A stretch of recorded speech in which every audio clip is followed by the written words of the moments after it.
खूबसूरत नावल पीरे कामिल।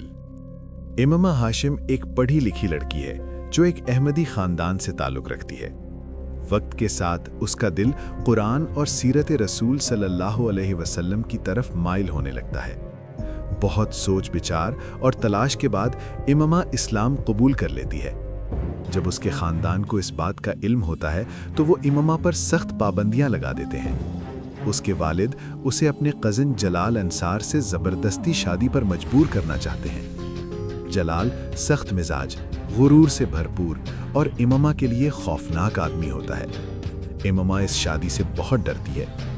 अपनी जान और ईमान को बचाने के लिए इमामा घर से भागने का फैसला करती है। सालार सिकंदर एक ज़बरदस्त ज़हीन और जीनियस लड़का होता है। उसका आईक्यू बेमिसाल होता है, लेकिन वो दीन, जज्बात और रिश्तों पर यकीन नहीं रखता। उसके लिए ज़िंदगी सिर्फ एक खेल होती है, ना मोहब्बत, ना खुदा, ना कोई मकसद। इमामा मदद के लिए सालार से राब्ता करती है। सालार बगैर किसी जज्बात के सिर्फ एक डील के तौर पर उसकी मदद पर रजामंद हो जाता है। सिर्फ नाम की शादी। इमामा जलाल से बचने के लिए सालार के साथ सिर्फ नाम की निकाह कर लेती है। निकाह के बाद इमामा अलग हो जाती है और खामोशी से अपनी नई जिंदगी शुरू करती है। सालार भी खामोशी से उसकी जिंदगी से निकल जाता है। दोनों के दरमियान कोई राब्ता बाकी नहीं रहता। सालार मुल्क छोड़कर यूरोप चला जाता है। वहां वो अपनी जिंदगी नशा, गलत ताल्लुकात और खुद तबाही में डाल देता है। हर चीज हासिल करने के बावजूद वो अंदर से मुकम्मल तौर पर खाली होता है। एक करीबुल मौत तजुर्बे के बाद सालार कुरान उठाता है। पढ़ने के बाद उसे एहसास होता है कि इतना इल्म रखने के बावजूद मैं असल में सबसे ज्यादा जहल में था। यहीं से उसका सफर हिदायत शुरू होता है।